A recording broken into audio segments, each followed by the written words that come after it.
Hello, मेरा नाम है अभिषेक और स्वागत करता हूं बच्चों आप सभी का हमारे इस प्यारे से खूबसूरत से प्लेटफॉर्म पे जिसका नाम है जेआर कॉलेज। तो यार कैसे आप सभी लोग, आई होप आप लोग एकदम बढ़िया होंगे, आप लोग की पढ़ाई एकदम बढ़िया चल रही होगी बच्चों।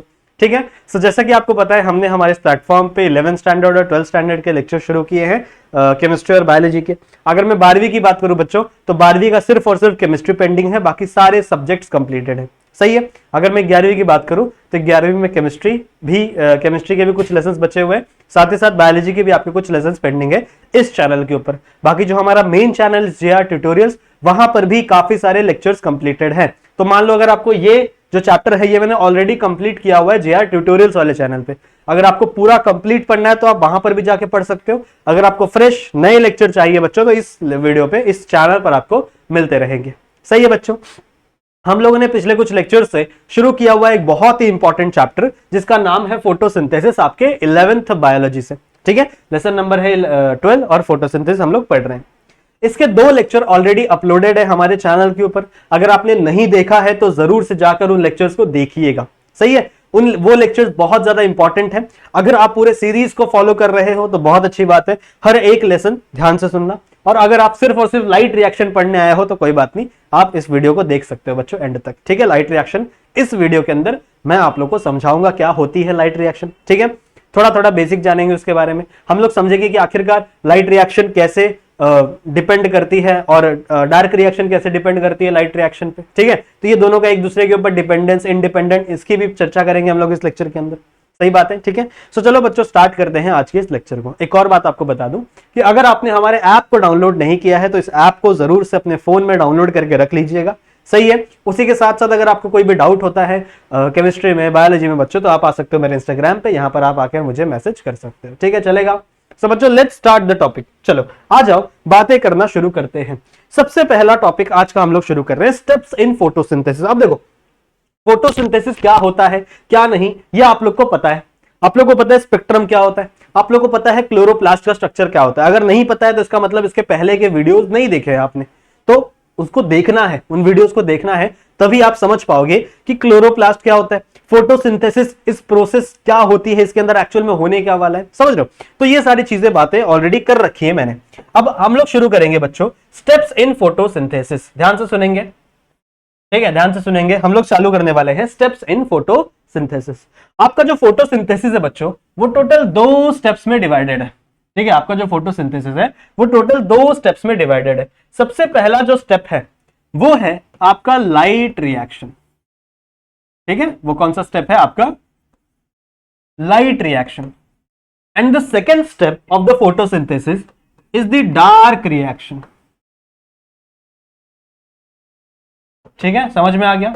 सो 2 प्रकार के रिएक्शंस हैं बच्चों, आप कह सकते हो, या फिर आप कह सकते हो 2 प्रकार के स्टेप्स हैं। एक्चुअल में 2 अलग अलग फोटोसिंथेसिस नहीं है, एक ही फोटोसिंथेसिस है और इसके अंदर 2 स्टेप्स है। सबसे पहले चलेगी आपकी लाइट रिएक्शन और उसके बाद चलेगी आपकी डार्क रिएक्शन। अब देखो आपको नाम से पता चल रहा होगा बच्चों, ये जो लाइट रिएक्शन है, ये जो लाइट रिएक्शन है बच्चों, ये हमेशा होगी in the presence of sunlight. ठीक है। ये जो लाइट रिएक्शन है बच्चों ये हमेशा होगी in the presence of sunlight. समझ रहे हो। तो सनलाइट को कैप्चर करने का काम जितना भी है, जो क्लोरोफिल वाला काम है, वो सब कुछ कहां पर होने वाला है? लाइट रिएक्शन में होगा। And after the light reaction, ठीक है, जब लाइट रिएक्शन एंड होगी ना, जब लाइट रिएक्शन खत्म हो गया स्टेप, तब आपको 2 प्रोडक्ट देखने के लिए मिलेंगे। जो सबसे पहला प्रोडक्ट है, प्रोडक्ट नंबर 1 इज NADPH। ठीक है, ये सबसे पहला प्रोडक्ट देखने के लिए मिलेगा। इसका नाम क्या है बच्चों? इसका नाम है निकोटिनामाइन एडेनाइन डाइफॉस्फेट। ठीक है, क्या नाम है इसका? निकोटिनामाइन एडेनाइन डाइफॉस्फेट। सही है। और अगर यहां पे H लगा हुआ है तो आप इसको हाइड्रोक्सिलेज भी बोल सकते हो।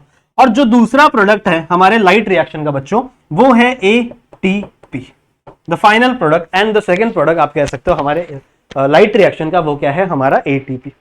तो जब हम लोग लाइट रिएक्शन पढ़ेंगे इस लेक्चर के अंदर तो आपको दिमाग में रखना है कि लाइट रिएक्शन का सिर्फ और सिर्फ एक ही उद्देश्य है, सिर्फ और सिर्फ एक ही रीजन है लाइट रिएक्शन होने का, वो है बच्चों इन 2 प्रोडक्ट के फॉर्मेशन का।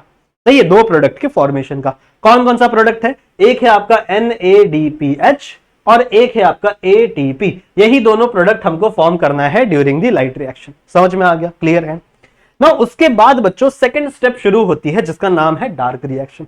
अब एक्चुअल में डार्क रिएक्शन में होता क्या है? देखो, जो चीजें आपने पहले पढ़ी थी मेरे साथ, ठीक है, मैंने आपको बताया था लाइट फोटोसिंथेसिस के रिएक्शन है कि आपका CO2 आता है, वाटर के साथ रिएक्ट करता है और फिर वो आगे चलकर क्या फॉर्म करता है? ग्लूकोज का फॉर्मेशन करता है। तो एक्चुअल ग्लूकोज फॉर्मेशन होती है डार्क रिएक्शन में, ठीक है।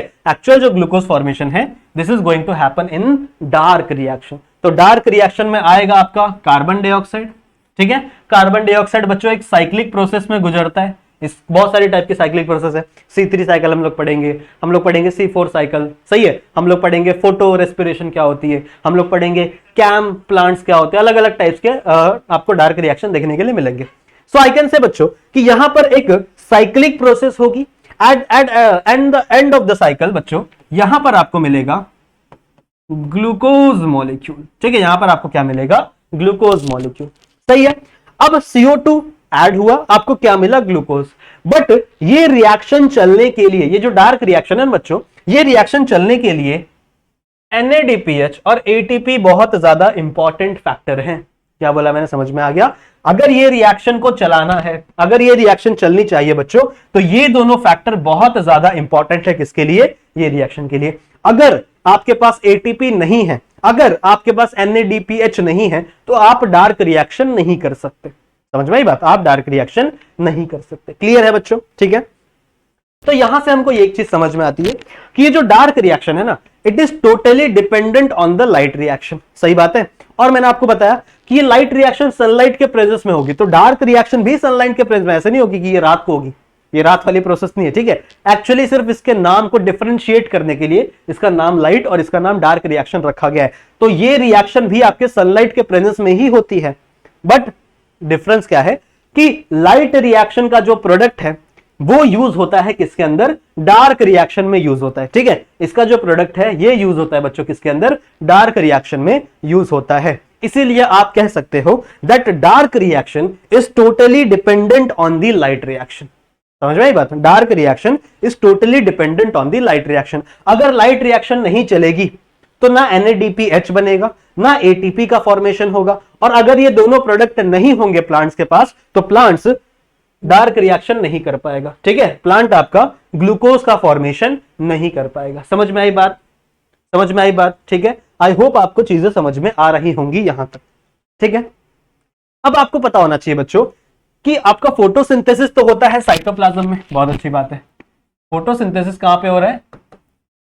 साइटोप्लाज्म में हो रहा है, सही है। अब साइटोप्लाज्म में भी कई सारी चीजें, सही है। साइटोप्लाज्म में थैलाकॉइड है, साइटोप्लाज्म में ग्रेना है, स्ट्रोमा लैमेली है, स्ट्रोमा है, स्ट्रोमा वाला एरिया है। तो किस वाले पोर्शन में आपके रिएक्शंस हो रहे हैं एक्चुअली, तो ये चीजें भी आपको ध्यान में रखनी है। देखो, ये जो लाइट रिएक्शन है, लाइट रिएक्शन टेक प्लेस करती है बच्चों इन थैलाकॉइड। कहां पे होती है ये? इन थैलाकॉइड। समझ में आई बात? ठीक है। तो लाइट रिएक्शन कहां पे आपको देखने के लिए मिलेगी? थैलाकॉइड के अंदर देखने के लिए मिलेगी। थैलाकॉइड के अंदर ही जितने भी फोटोसिंथेटिक पिगमेंट हैं, कौन कौन से? 4 होते हैं। लेक्चर नंबर 2 में आपको बताया था। एक आपका क्लोरोफिल ए होता है, एक आपका क्लोरोफिल बी होता है, एक आपका ज़ैंथोफिल होता है और एक आपका कैरोटिनॉइड होता है। तो ये 4 प्रकार के क्लोरोफिल 4 प्रकार के फोटोसिंथेटिक पिगमेंट्स हैं। ये चारों के चारों पिगमेंट्स आपको कहां मिलेंगे? आपको मिलेंगे बच्चों थैलाकॉइड के अंदर, ठीक है। तो बताऊंगा आप लोगों को थैलाकॉइड में भी कहां मिलते हैं, उनकी वॉल्स के अंदर मिलते हैं, वो सारी चीजें पढ़ेंगे हम लोग। बट अभी आपको इतना याद रखना है, कभी भी कोई भी पूछे कि लाइट रिएक्शन कहां हो रही है, सो आपको पता होना चाहिए लाइट रिएक्शन कहां हो रही है बच्चों? थैलाकॉइड के अंदर। बात समझ में आ गई? ठीक है, ओके। थैलाकॉइड का समझ में आ गया। फिर अगर हम लोग बात करें बच्चों डार्क रिएक्शन की, तो डार्क रिएक्शन होती है स्ट्रोमा के अंदर। डार्क रिएक्शन कहां पे होती है? स्ट्रोमा के अंदर। स्ट्रोमा जो खाली वाला एरिया है ना, जो खाली खाली पड़ा हुआ एरिया, उसी एरिया के अंदर क्या होती है? आपकी डार्क रिएक्शन परफॉर्म होती है, सही है। तो ये 2 लोकेशन याद रहेगी बच्चों आप लोग को। कौन कौन सी 2 लोकेशन? सबसे पहला लाइट रिएक्शन अकर कहां पे होती है? थैलाकॉइड में अकर होती है, बिल्कुल सही बात, ठीक है। उसके बाद अगर मैं डार्क रिएक्शन की बात करूं, तो डार्क रिएक्शन कहां पे होता है? आपके स्ट्रोमा के अंदर से होता है। डार्क रिएक्शन होता क्या है? डार्क रिएक्शन एक साइक्लिक प्रोसेस है जिसमें आपका CO2 एंटर होगा और यहां से ग्लूकोज बाहर निकलेगा। CO2 एंटर होगा, ग्लूकोज बाहर निकलेगा। ये पढ़ाऊंगा मैं तुम लोग आगे चल के। इसके अंदर कार्बोक्सिलेशन होती है, फिर रिडक्शन होता है, रीजनरेशन होता है, बहुत सारी चीजें, तो ये सब हम लोग बाद में पढ़ेंगे। बट आज इस लेक्चर का जो मेन थीम है, जो मेन टॉपिक है हमको पढ़ना है, वो है हमारा लाइट रिएक्शन। ठीक है, वो हमको क्या समझना है बच्चों, लाइट रिएक्शन समझना है। तो इतनी बातें क्लियर है जो अभी मैंने आपको बताई है इन दोनों के बारे में, इतना समझ में आ गया कि लाइट रिएक्शन क्या होती है, डार्क रिएक्शन क्या होती है। लाइट रिएक्शन वो प्रोसेस है जो हमेशा in the presence of sunlight होगी, और यहां पर आपको दो प्रोडक्ट देखने के लिए मिलेंगे। कौन कौन से, NADPH और ATP। तो ये दो हमारा एम है, इन दोनों को बनाना हमारा एम है जब हम लोग लाइट रिएक्शन परफॉर्म करेंगे। ठीक है, तो बच्चों इसका स्क्रीनशॉट ले लो या फिर इसको आप वीडियो पॉज करके नोट डाउन कर लो। ले लिया, चले आगे, चलो लेट्स मूव नाउ। अब हम लोग बात करना शुरू करते हैं बच्चों लाइट रिएक्शन की। चलो बात करना शुरू करते हैं। सुनो, जैसा कि तुम लोग को पता है, अब तक तुम लोगों को लाइट रिएक्शन के बारे में कुछ कुछ बातें पता चल गई हैं, सही है। लाइट रिएक्शन के बारे में तुमको यह पता चल गया है कि लाइट रिएक्शन होती है थैलाकॉइड के अंदर। ठीक है, लाइट रिएक्शन कहां पे होती है, थैलाकॉइड के अंदर। अगर मैं थैलाकॉइड की स्पेसिफिकली बात करूं तो वॉल्स ऑफ थैलाकॉइड के अंदर होती है। कहां पे, वॉल्स ऑफ थैलाकॉइड, सही है। तो इसके आगे मैं जितने भी स्ट्रक्चर बनाऊंगा, इसके आगे जो जो मैं स्ट्रक्चर बनाने वाला हूं बच्चों, वो सब कुछ मैं सिर्फ और सिर्फ थैलाकॉइड के स्ट्रक्चर बनाऊंगा। ठीक है, तो आपको याद रखना है कि वो लोकेशन कहां पर है, ये रिएक्शन एक्चुअल में चल कहां रही है, थैलाकॉइड कहां प्रेजेंट है। थैलाकॉइड प्रेजेंट है स्ट्रोमा के अंदर, ग्राना के अंदर, ग्राना कहां प्रेजेंट है, स्ट्रोमा के अंदर, स्ट्रोमा कहां प्रेजेंट है, क्लोरोप्लास्ट के अंदर, क्लोरोप्लास्ट कहां प्रेजेंट है, मेसोफिल सेल के अंदर। So you have to know the location, आपको लोकेशन पता होनी चाहिए कोई भी रिएक्शन की, कोई वो रिएक्शन हो कहां पे रही है। बात समझ में आ रही है, ठीक है, चलेगा। तो चलो अब मैं डायग्राम बना रहा हूं सिर्फ और सिर्फ किसकी, थैलाकॉइड की, सही है। तो चलो बड़ा सा डायग्राम बनाएंगे क्योंकि भैया बहुत सारी चीजें मुझे आपको सिखानी है। तो सपोज दैट बच्चों दिस इज योर थैलाकॉइड। अब थैलाकॉइड की जो मेम्ब्रेन है बच्चों, वो भी बनी है फॉस्फोलिपिड की। ठीक है, थैलाकॉइड की जो मेम्ब्रेन है वो भी बनी है किसकी, फॉस्फोलिपिड की, सही है। तो इसका मतलब यहां पर भी डबल मेम्ब्रेन स्ट्रक्चर होगा, सही है। मैंने आपको बताया ना, फॉस्फोलिपिड हमेशा डबल मेम्ब्रेन स्ट्रक्चर बनाता है। तो अगर मैं यहां पर बात करूं, लाइट रिएक्शन में बात करूं, तो थैलाकॉइड के अंदर भी क्या होगा, डबल मेम्ब्रेन स्ट्रक्चर होगा। तो suppose that this is the outer covering of the thylakoid, suppose that this is the outer covering of the thylakoid, और इसके अंदर है बच्चों इनर कवरिंग ऑफ थैलाकॉइड, सही है। अब मैंने इस कवरिंग को इतना बड़ा क्यों बनाया है, इस दोनों समझ लेयर बाय लेयर है ना, तो इन लेयर्स को इतना बड़ा क्यों बनाया, आपको समझ में आएगा। क्योंकि जितनी भी रिएक्शंस है वो सब कुछ यहीं पे होने वाला है, सारी की सारी चीजें यहीं पे होने वाली है, समझ में आई बात, ठीक है। जितने भी रिएक्शंस है वो सब कुछ इसके वॉल्स में होने वाला है। और ये जो सेंटर का स्पेस है ना, जो खाली वाला स्पेस है बच्चों, इसे हम लोग कहते हैं ल्यूमिन ऑफ थैलाकॉइड। क्या बोलते हैं इसे हम लोग कहते हैं lumen of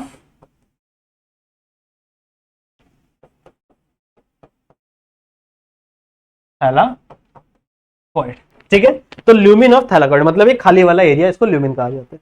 and this is the wall, ये जो मोटी वाली मैंने बनाई, this is the wall of thylakoid. अब जितने भी रिएक्शन है, लाइट रिएक्शन है, उसका 90% जो भी पार्ट, जो भी 90% रिएक्शंस होने वाले बच्चों, वो सब कुछ कहां पे होंगे, इस वॉल ऑफ थैलाकॉइड के अंदर होंगे, ठीक है। इन वॉल्स के बीच में होने वाले, क्या क्या होता है इन वॉल्स के बीच में वो जानना पड़ेगा, ठीक है। पहले से मैं इसको हल्का सा साइड कर लेता हूं बच्चों, ओके नाउ परफेक्ट। सुनो, अगर मैं बात करूं तो इन वॉल में सबसे पहले प्रेजेंट होता है आपका फोटो सिस्टम, ठीक है। सबसे पहले यहां पर क्या प्रेजेंट होता है बच्चों, आपका फोटो सिस्टम। ये फोटो सिस्टम दिखता कैसा है, ये फोटो सिस्टम बच्चों ऐसे तीन छोटे छोटे खाने, इसके अंदर खाने मतलब तीन छोटे छोटे स्पेस है, ऐसा सपोज दैट कुछ ऐसा सा स्पेस है, दिख रहा है, दिख रहा है। This complete structure is known as photosystem, ठीक है, फोटो सिस्टम। तो ये आपका एक फोटो सिस्टम है, यहीं पर एक और फोटो सिस्टम प्रेजेंट होगा, ठीक है, दूसरा फोटो सिस्टम। सपोज दैट कुछ ऐसा स्ट्रक्चर होगा, कुछ ऐसा और ऐसा, ठीक है। This is also a photo system. थोड़ा अजीब सा डायग्राम है, पर आपको पता ही है मेरा डायग्राम इतना अच्छा है नहीं, सही है। So this structure is a photo system. अब फोटो सिस्टम के अंदर क्या प्रेजेंट है आपको देखने के लिए मिल रहा है बच्चों कि यहां पर 3 अलग अलग स्पेसेस प्रेजेंट है फोटो सिस्टम में, ठीक है। यहां पे 3 अलग अलग स्पेसेस प्रेजेंट है। अगर मैं बात करूं इनके नेमिंग की, तो बच्चों ये जो साइड साइड वाले स्ट्रक्चर है, ये वाला स्ट्रक्चर और ये वाला स्ट्रक्चर, ये वाला स्ट्रक्चर बच्चों और ये वाला स्ट्रक्चर, इसे हम लोग कहते हैं लाइट हार्वेस्टिंग सेंटर, ठीक है। इसी को हम लोग क्या बोलते हैं बच्चों, लाइट हार्वेस्टिंग सेंटर, ठीक है। इसके अंदर प्रेजेंट होते हैं क्लोरोफिल्स, या फिर आप कह सकते हो अलग अलग आपके फोटोसिंथेटिक पिगमेंट। तो बहुत सारे पिगमेंट प्रेजेंट होंगे, यहीं पे आपका क्लोरोफिल भी प्रेजेंट होगा, ए भी प्रेजेंट होगा, बी भी प्रेजेंट होगा, यहीं पे आपके ज़ैंथोफिल भी प्रेजेंट होंगे, यहीं पे आपके कैरोटिनॉइड्स भी प्रेजेंट होंगे। बात समझ में आ रही है, ठीक है। तो अलग अलग कलर से बना दे। सपोज दैट यहां पर आपके हैं क्लोरोफिल्स, यहां पे ऐसे कुछ क्लोरोफिल्स प्रेजेंट है, यहां पे भी क्लोरोफिल ए है सपोज दैट, ठीक है। फिर मान लो यहां पर है chlorophyll b, chlorophyll b present है बच्चों, दिस इज क्लोरोफिल बी, सही है। फिर मान लो यहां पे बच्चों आपके प्रेजेंट है ज़ैंथोफिल्स, ऐसे अलग अलग फोटोसिंथेटिक पिगमेंट, ठीक है, अलग अलग फोटोसिंथेटिक पिगमेंट यहाँ पे प्रेजेंट है। फिर कुछ कैरोटिनॉइड भी प्रेजेंट होंगे, बना लेना, कैरोटिनॉइड भी प्रेजेंट होंगे बच्चों। ये सब कुछ कहां प्रेजेंट होते हैं बच्चों, ये प्रेजेंट होते हैं साइड साइड वाले चेंबर में, and this chamber is known as light harvesting centre, ठीक है। और इसी को एंटीना भी कहा जाता है, एंटीना सेंटर भी कहा जाता है ना। इसको एंटीना क्यों कहा जा रहा है, इसकी बातें हम लोग करेंगे, ठीक है। अभी समझ में आ गया, इतनी चीजें क्लियर है, मेरे को बताओ एक बार, मेरे को बताओ बच्चों एक बार, क्या आपको इतनी चीजें क्लियर है। देखो अभी तक मैंने ज्यादा कुछ बताया नहीं, आपको ज्यादा कुछ पढ़ाया नहीं है, बहुत छोटी छोटी बातें बताई है। लाइट रिएक्शन की बात हम लोग कर रहे हैं, ठीक है। वापस एक बार रिवाइज करवा देता हूं। हम लोग बात कर रहे हैं लाइट रिएक्शन की। लाइट रिएक्शन चल कहां पे रही है, लाइट रिएक्शन चल रही है थैलाकॉइड में। थैलाकॉइड में भी अगर हम लोग स्पेसिफिकली बात करें तो थैलाकॉइड की वॉल्स में चल रही है लाइट रिएक्शन, ठीक है। थैलाकॉइड्स की वॉल में चल रही है लाइट रिएक्शन। बात समझ में आ रही है बच्चों। अब इसी वॉल में सारे के सारे फोटोसिंथेटिक पिगमेंट प्रेजेंट है।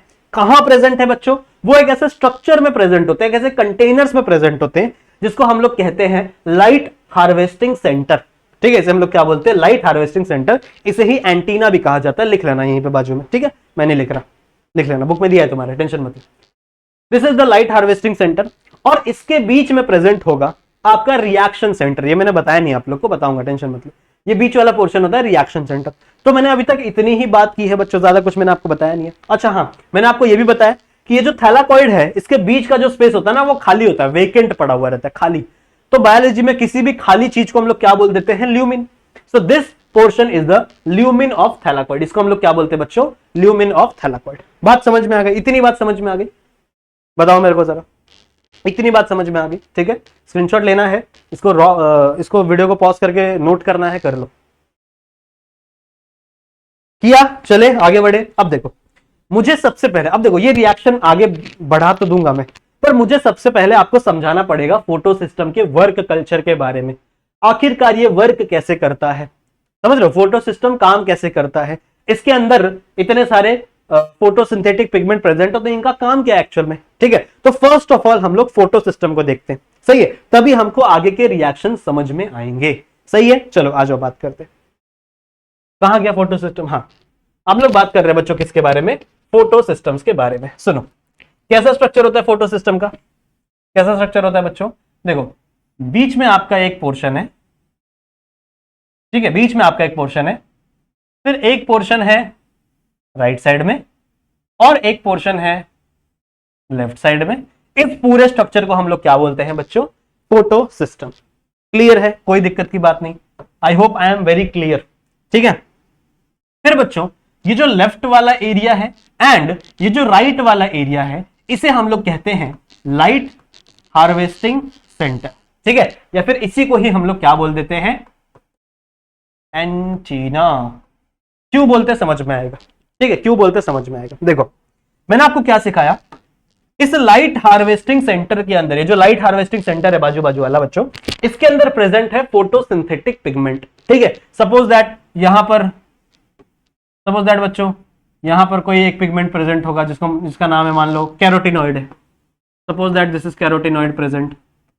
फिर कैरोटिनॉइड के साथ मान लो क्लोरोफिल ए प्रेजेंट है, यहां पे लो क्लोरोफिल ए भी है, ठीक है, यहां पे बना दे, मान लो सपोज दैट यहाँ पे कुछ क्लोरोफिल ए भी है, फिर सपोज दैट बच्चों यहाँ पर क्लोरोफिल बी भी है, क्लोरोफिल बी हल्का सा येलोइश ग्रीन कलर, ठीक है। यहाँ पर भी मान लो कुछ ऐसा ही स्ट्रक्चर है, सही है। यहाँ पर ज़ैंथोफिल्स भी, बहुत सारे अलग अलग क्या है बच्चों आपके फोटोसिंथेटिक पिगमेंट, टोटल 4 होते, सही है।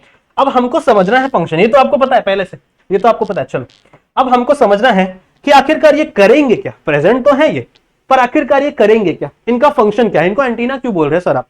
देखो ध्यान से सुनो, सपोज दैट बच्चों कि यहां पर है आपका सन, यहां पे है सूरज दादा, और सूरज दादा अपनी रोशनी बिखेर रहे हैं पूरे के पूरे पृथ्वी पर, सही है, अपनी रोशनी बिखेर रहे हैं।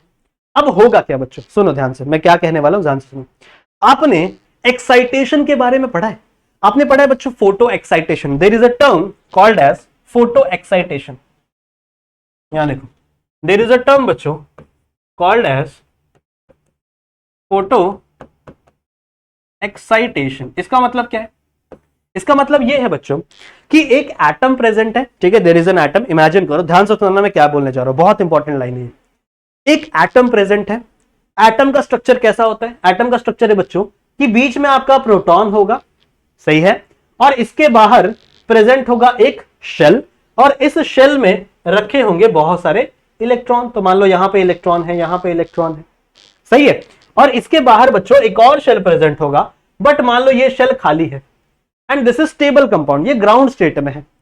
पर कभी कभी ऐसा होता है कि इलेक्ट्रॉन्स क्या करते हैं ना, एनर्जी को एब्जॉर्ब करते हैं। मान लो मैंने इसके ऊपर रेडिएशन मारा, एनर्जी मारा इसके ऊपर, ठीक है, तो ये इलेक्ट्रॉन क्या करेंगे, एनर्जी को एब्जॉर्ब करेंगे, ठीक है, एनर्जी को क्या करेंगे, एब्जॉर्ब करेंगे, और ये जंप कर जाएंगे हायर शेल के अंदर, ठीक है, हायर इलेक्ट्रॉनिक शेल के अंदर ये जंप कर जाएंगे, समझ लो। तो ये वाला इलेक्ट्रॉन मान लो जंप करके इस वाले शेल में आ गया, सपोज दैट, समझे क्या बोला मैंने, नहीं समझा, सुनो मैंने क्या बोला बच्चों, बहुत सिंपल चीज है, बहुत सिंपल चीज। मैंने आपको क्या समझाया कि आपका जो इलेक्ट्रॉन है वो क्या कर रहा है, सिंपल सी चीज कर रहा है, फोटो, ये जो आपके सनलाइट है, सनलाइट से कुछ ना कुछ रेज आ रहे होंगे यहाँ पे, ठीक है, सनलाइट से क्या आ रहे हैं, यहाँ पे रेज आ रहे हैं। तो ये इलेक्ट्रॉन क्या कर रहा है, उस एनर्जी को एब्जॉर्ब करके, उस एनर्जी को एब्जॉर्ब करके ये जंप कर जा रहा है दूसरे इलेक्ट्रॉनिक स्टेट में। इसको हम लोग कहते हैं एक्साइटेड स्टेट। एक्साइटेड स्टेट पढ़ा होगा शायद आप लोग ने, केमिस्ट्री में पढ़ा होगा कहीं ना कहीं, ground state, excited state. Ground state रहता है, फिर एक्साइटेड स्टेट में इलेक्ट्रॉन आगे वाले शेल में जंप करते हैं, सही है। तो बच्चों ये जंप कब करेगा, जब इसने एनर्जी को एब्जॉर्ब किया, ठीक है, इसने क्या किया, एनर्जी को एब्जॉर्ब किया। पर बच्चों एक्चुअल में कोई भी कंपाउंड एक्साइटेड स्टेट में रहना नहीं चाहता, पता है क्यों, because this is very unstable. Excited states are really unstable in nature, ठीक है, excited states are really unstable in nature, ये बात समझ में आ गई, ठीक है। So they are unstable in nature, these excited states are unstable in nature, बात समझ में आ गई, ठीक है, बहुत अच्छी। अब होगा क्या, यही चीजें होने वाली है बच्चों यहां पर, इसी को ही हम लोग कहते हैं फोटो एक्साइटेशन। फोटो का मतलब होता है लाइट, और एक्साइटेशन का मतलब होता है एक्साइटेड स्टेट। तो लाइट को एब्जॉर्ब करके, कोई भी इलेक्ट्रॉन अगर लाइट को एब्जॉर्ब करके एक्साइटेड स्टेट में कूद जा रहा है, अगर कोई भी इलेक्ट्रॉन बच्चों लाइट को एब्जॉर्ब करके एक्साइटेड स्टेट में कूद रहा है, तो ऐसी चीजों को हम लोग कहते हैं फोटो एक्साइटेशन, सही है। और यही देखने के लिए मिलती है आपको इस फोटो सिस्टम के अंदर। होता क्या है बच्चों पता है, ये जो पिगमेंट्स हैं they are capable of photo excitation. तो मान लो इस पिगमेंट, ये मान लो ये वाला पिगमेंट है, ठीक है, सपोज दैट ये वाला पिगमेंट है, ठीक है। अब इसने क्या किया, सन रेज आ रही है, यहां पे सन रेज गिर रही है, ठीक है, तो इसने क्या किया बच्चों, इलेक्ट्रॉन को एक्साइटेड कर दिया, इसके इलेक्ट्रॉन ऊपर एक्साइट हो गए। फिर कुछ टाइम बाद मैंने आपको बताया बच्चों, excited state is very unstable state, तो कोई भी एटम नहीं चाहेगा कि वो अनस्टेबल रहे। तो ये एटम क्या करेगा, अपने इलेक्ट्रॉन को वापस ग्राउंड स्टेट में मंगाएगा, बोलेगा भाई वापस आ जा, ठीक है, वापस ज्यादा उड़ने की जरूरत नहीं है, वापस आ जा ग्राउंड स्टेट में। तो जब ये वापस ग्राउंड स्टेट में आता है, तो जो एनर्जी इसने एब्जॉर्ब की थी, अब ये एनर्जी क्या करेगा, रिलीज कर देगा। जो एनर्जी इसने एब्जॉर्ब की थी, अब ये क्या करेगा, उस एनर्जी को रिलीज कर देगा। जैसे ही एनर्जी रिलीज हुई, इसको कोई दूसरा एटम पकड़ लेगा, और ये भी क्या करेगा, अपने इलेक्ट्रॉन्स को एक्साइटेड कर देगा। ठीक है, ये भी क्या करेगा, अपने इलेक्ट्रॉन्स को एक्साइटेड कर देगा। फिर ये भी ज्यादा टाइम एक्साइटेड स्टेट में रहेगा नहीं तो बच्चों, तो ये भी क्या हो जाएगा, अपनी एनर्जी को मतलब अपने इलेक्ट्रॉन्स को वापस ग्राउंड स्टेट में बुलाएगा। और जैसे ही ग्राउंड स्टेट में आएगा बच्चों, यहां से इलेक्ट्रॉन क्या हो जाए, यहां से एनर्जी क्या हो जाएगी, रिलीज। ठीक है, इसका इसके पास जाएगा। ठीक है, ये वाला इलेक्ट्रॉन वापस इसके पास आया, फिर यहां से एनर्जी बच्चों क्या हो गई, रिलीज। मान लो इस एनर्जी को इसने एब्जॉर्ब किया, इसने भी अपने इलेक्ट्रॉन्स को एक्साइटेड किया। फिर कुछ टाइम बाद क्या किया बच्चों, इसने अपने इलेक्ट्रॉन्स को वापस बुलाया और फिर यहां से एनर्जी क्या हो गई, रिलीज। समझ रहे हो क्या हो रहा है, समझ रहे हो बच्चों? अभी तक मैंने आपको ज्यादा कुछ भी नहीं सिखाया, बहुत ही सिंपल सिंपल चीजें सिखाई। एक्चुअल में लाइट रिएक्शन शायद अगले लेक्चर में शुरू होगा, बट एक्चुअल में मैं आपको सिर्फ समझाना चाहता हूं कि फोटोसिंथेसिस का मैकेनिज्म कैसे वर्क करता है, कैसे फोटोसिंथेसिस होता है। सही है, तो बच्चों सारा का सारा खेल है बच्चों आपके फोटो सिस्टम्स का। फोटो सिस्टम ये है, इसमें जो साइड साइड वाला एरिया है इसे हम लोग क्या बोलते हैं, लाइट हार्वेस्टिंग सेंटर, या फिर इसे हम लोग बोलते हैं एंटीना। अब समझ में ना एंटीना क्यों बोलते हैं, क्योंकि ये कैच कर रहा है, किसको कैच कर रहा है, सन की लाइट को, सन की लाइट को कैच कर रहा है बच्चों, इसीलिए इसको हम लोग क्या बोलते हैं, एंटीना। सही है, ठीक है। अब होगा क्या इसके अंदर, एक्चुअल में समझ में आया मैंने क्या बोला, कुछ नहीं होगा। देखो ये इसको एब्जॉर्ब करता है, ये इलेक्ट्रॉन अपने एक्साइटेड कर देता है, तो इसके इलेक्ट्रॉन चलेगा एक्साइटेड स्टेट में, but excited state is really unstable state, तो ये नहीं चाहेगा कि मेरे इलेक्ट्रॉन्स एक्साइटेड स्टेट में रहे, तो ये क्या करेगा, अपने इलेक्ट्रॉन्स को वापस ग्राउंड स्टेट में मंगाएगा। जैसे ही इसके इलेक्ट्रॉन्स ग्राउंड स्टेट में आए, उसी समय पर बच्चों इसकी एनर्जी रिलीज हो जाएगी। जो एनर्जी इसने एब्जॉर्ब की थी उस एनर्जी को क्या कर देगा, ये रिलीज कर देगा।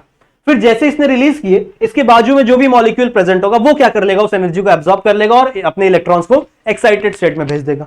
तुरंत उसके बाद ही वो अपने इलेक्ट्रॉन्स को वापस ग्राउंड स्टेट में बुलाएगा और वापस एनर्जी को रिलीज कर देगा। समझ लो, तो ये एनर्जी जो है ना, ये घूमते घूमते बच्चों यहां पर एकदम बॉटम में पहुंच जाती है। जो एनर्जी ऊपर एब्जॉर्ब हुई थी, ये एनर्जी ऐसे घूमते घूमते वन एटम टू दूसरा एटम, तीसरा एटम, चौथा एटम, ऐसे घूमते घूमते कहां पहुंच जाती है, आपके बॉटम मॉलिक्यूल्स तक पहुंच जाती है। और मैं कह सकता हूं कि ये बीच वाले पोर्शन तक पहुंच जाती है। ठीक है, कहां पहुंच जाएगी, आपके बीच वाले पोर्शन तक। ये क्यों बाहर आ गया, अंदर भेजो। हाँ ठीक है, समझ में आई बात। सिमिलर से चीज यहां पर भी होगी, यहां पर भी सेम चीज होगी, बिल्कुल भाई। यहां से इलेक्ट्रॉन एक्साइट हुए, फिर ये इलेक्ट्रॉन वापस इसके शेल में, एनर्जी रिलीज हो गई। फिर मान लो इस एनर्जी को इसने एब्जॉर्ब किया, यहां पे इसके इलेक्ट्रॉन एक्साइटेड हो गए, फिर इसने अपने इलेक्ट्रॉन को ग्राउंड स्टेट में बुलाया, फिर इसकी एनर्जी क्या हो गई, रिलीज हो गई। फिर मान लो ये एनर्जी को इसने पकड़ लिया, इसके इलेक्ट्रॉन एक्साइटेड हो गए, फिर ये इलेक्ट्रॉन वापस कहां पे आए, ग्राउंड स्टेट में, फिर ये एनर्जी रिलीज हो गई। समझ रहे हो, मान लो इसके इलेक्ट्रॉन क्या हो गए, एक्साइटेड हो गए, फिर इसने अपने इलेक्ट्रॉन ग्राउंड स्टेट में बुलाया, इसकी एनर्जी रिलीज हो गई। तो बच्चों जो एनर्जी है वो ऐसे चेंज होते होते one molecule to another molecule घूमते घूमते कहां पहुंच जाती है, यहां पर पहुंच जाती है, सेंटर में। Now this centre molecule is known as reaction centre. ध्यान से सुनो मैं क्या कह रहा हूं, सुनो। ये जो सेंटर वाला मॉलिक्यूल है, ये वाला जो एरिया है, ये वाला जो चेंबर है बच्चों, इस चेंबर को हम लोग कहते हैं रिएक्शन सेंटर। ठीक है, इस मॉलिक्यूल को हम लोग क्या बोलते हैं बच्चों, रिएक्शन सेंटर कहते हैं। अब इस रिएक्शन सेंटर में है क्या, इस रिएक्शन सेंटर में बच्चों एक्चुअल में दो बड़े बड़े क्लोरोफिल ए के मॉलिक्यूल प्रेजेंट होते हैं। यहां पर ऐसे दो बड़े बड़े क्लोरोफिल ए के मॉलिक्यूल प्रेजेंट होते हैं। कहां पर प्रेजेंट है, ये रिएक्शन सेंटर में प्रेजेंट है। समझ में आई बात, ठीक है। तो रिएक्शन सेंटर में दो बड़े बड़े किसके मॉलिक्यूल है, ये कौन सा मॉलिक्यूल है बच्चों, ये है आपके क्लोरोफिल ए। समझ रहे हो, तो क्लोरोफिल ए के मॉलिक्यूल कहां पड़े हुए हैं, आपके रिएक्शन सेंटर में पड़े हुए। बात समझ में आ गई, ये बीच वाला रिएक्शन सेंटर है। अब होगा क्या, लास्ट थिंग ये होगी बच्चों, ध्यान से सुनो। कौन सा कलर लें, कलर भूल जाता, हाँ चलो ये ले लेते हैं। लास्ट थिंग क्या होगी, ये जो एनर्जी एब्जॉर्ब होते होते होते होते नीचे नीचे पहुंची है ना, एक्चुअल में ये एनर्जी अब चली जाएगी किसके पास, इस क्लोरोफिल के पास। अब जैसे ये क्लोरोफिल ए इस एनर्जी को एब्जॉर्ब करेगा ना, ये भी अपने इलेक्ट्रॉन्स को क्या कर देगा बच्चों, एक्साइटेड कर देगा। सिमिलरली ये जो एनर्जी घूमते घूमते घूमते पहुंची है ना, तो ये क्लोरोफिल ए उसको एब्जॉर्ब करेगा और ये भी क्या कर देगा, अपने इलेक्ट्रॉन्स को एक्साइटेड स्टेट में पहुंचा देगा। तो मुझे जरा बताओ कि क्या आपको ये मैकेनिज्म समझ में आया है कि फोटो सिस्टम के अंदर हो क्या रहा है बच्चों? हाँ बच्चों बताओ, क्या आपको समझ में आया है कि ये चीजें इसके अंदर हो कैसे रही हैं, क्या होता है फोटो सिस्टम? एक्चुअल में फोटो सिस्टम दो प्रकार के होते हैं, ये भी तुम लोग लिख लो। एक होता है PS1, एक होता है PS2। बहुत सिंपल है ना, PS मतलब फोटो सिस्टम, तो फोटो सिस्टम 1, फोटो सिस्टम 2 पढ़ाऊंगा ये भी मैं आप लोगों को, कहां कहां प्रेजेंट होते हैं कौन सी चीज। पर मुझे एक बात बताओ बच्चों, क्या आपको ये चीजें समझ में आई है? कमेंट में जरा लिख के बताना। ठीक है, सिंपल सी चीज मैंने आपको सिखाई है कि एक्चुअल में फोटो सिस्टम वर्क कैसे करता है। ये साइड साइड वाले लाइट हार्वेस्टिंग सेंटर, इसी को एंटीना बोलते हैं, क्योंकि ये क्या कर रहा है, सन की लाइट को कैच कर रहा है। बात सही है? ठीक है, और ये जो बीच वाला है बच्चों, ये रिएक्शन सेंटर। अब इसके अंदर बहुत चीजें होने वाली है, ये तो सिर्फ शुरुआत है, ये तो अभी तक मैंने आप लोगों को सिर्फ शुरू करवाया। ठीक है, इसका स्क्रीनशॉट लो।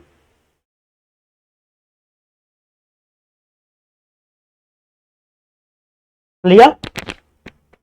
समझ में आ गया? अब ये मैंने तुम लोगों को ये बता दिया बच्चों कि फोटो सिस्टम होता कहां है। ये फोटो सिस्टम प्रेजेंट कहां पे है? Between the walls of thylakoid. Thylakoid की वॉल्स के बीच में प्रेजेंट है। सही है? ठीक है, अब सिंपल सी चीज है, ये इलेक्ट्रॉन्स को एक्सेप्ट, जो मैंने तुम लोग अभी सिखाया, ये क्या करेगा, इलेक्ट्रॉन्स को यहां से एक्साइटेड करेगा, फिर इलेक्ट्रॉन्स वापस ग्राउंड स्टेट में आएंगे, एनर्जी ट्रांसफर होगी। एनर्जी ट्रांसफर होते होते होते होते कहां पहुंच जाती है? इस रिएक्शन सेंटर में। रिएक्शन सेंटर के बीच में क्या प्रेजेंट है बच्चों? 2 क्लोरोफिल प्रेजेंट है। यहां पर क्या प्रेजेंट है?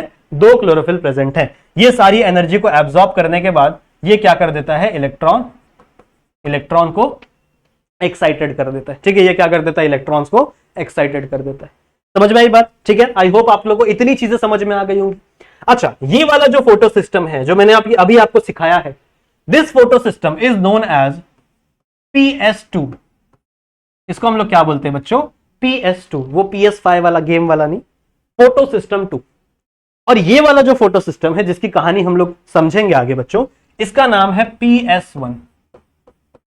ठीक है, समझ में आई बात? अब आप बोलोगे सर इसका नाम PS2 क्यों दिया? इसको पहले देना चाहिए था ना, क्योंकि रिएक्शन एक्चुअल में यहां से शुरू होती है। आपका जो फोटोसिंथेसिस का लाइट रिएक्शन है वो यहां से शुरू होता है, तो इसको PS1 देना चाहिए था, इसको PS2 देना चाहिए था, फोटो सिस्टम 2। एक्चुअल में बच्चों ये नंबर ना डिस्कवरी के ऊपर है, जो पहले डिस्कवर हुआ उसको पहले नाम दे दिया गया। तो पहले ये डिस्कवर हुआ था भाई साहब, उसके बाद ये डिस्कवर हुआ, तो इसके हिसाब से बच्चों इसको नाम दिया गया है क्या? PS2। इस नाम को मैं कहीं और लिखना चाहूंगा, क्योंकि ये स्पेस मुझे चाहिए। कहां लिखें बताओ? यहां लिख दें, दिस इज PS। अब PS1 और PS2 में डिफरेंस क्या है? PS1 और PS2 में डिफरेंस क्या है बच्चों? इसका डिफरेंस है ये क्लोरोफिल। यहां पर प्रेजेंट है क्लोरोफिल A, जैसे मैंने तुम लोग को अभी बताया, दिस इज ये वाला, दिस इज क्लोरोफिल A। सही बात है।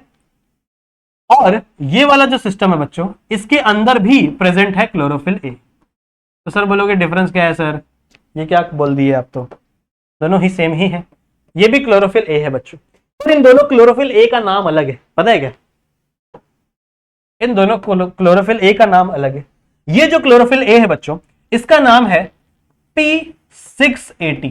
इसका नाम क्या है? P680। और ये वाला जो क्लोरोफिल A है, इसका नाम है बच्चों P700। What a weird name. इसका नाम है P680, इसका नाम है P700। अब ये 680 700 नाम क्यों दिया गया? जरा दिमाग लड़ाओ। देखो, लास्ट वाले लेक्चर में मैंने तुम लोग को स्पेक्ट्रम सिखाया था, याद है? मैंने तुम लोग को बताया था कि एक एक्शन स्पेक्ट्रम होता है, जिसके अंदर क्या होता है, आपकी जो वेवलेंथ है उसको क्या करते हैं, पिगमेंट्स क्या करते हैं, एब्जॉर्ब कर सकते हैं। तो बस कुछ नहीं है, ये वाला जो क्लोरोफिल A है ना बच्चों, ये 680 nm की लाइट को एब्जॉर्ब करता है, इसीलिए इसका नाम है P680। समझ रहे हो? फोटोसिंथेसिस 680। 680 का मतलब क्या है कि ये 680 nm की लाइट को क्या करेगा, एब्जॉर्ब करेगा, तो इसीलिए इसका नाम है P680। वहीं अगर हम लोग बात करें बच्चों, तो इसका नाम क्या है? कॉमन सेंस अब तुम लोगों को लग ही गया होगा, इसका नाम है P700। क्यों? क्योंकि बच्चों ये 700 nm की लाइट को क्या करता है, एब्जॉर्ब करता है। समझ में आई बात? ठीक है, सो आई होप इतनी चीजें आपको समझ में आ गई होंगी। Just note it down, note it down बच्चों। वीडियो को पॉज कर लो, स्क्रीनशॉट ले लो या फिर लिख लो, कोई बात नहीं। समझ में आ गया बच्चों?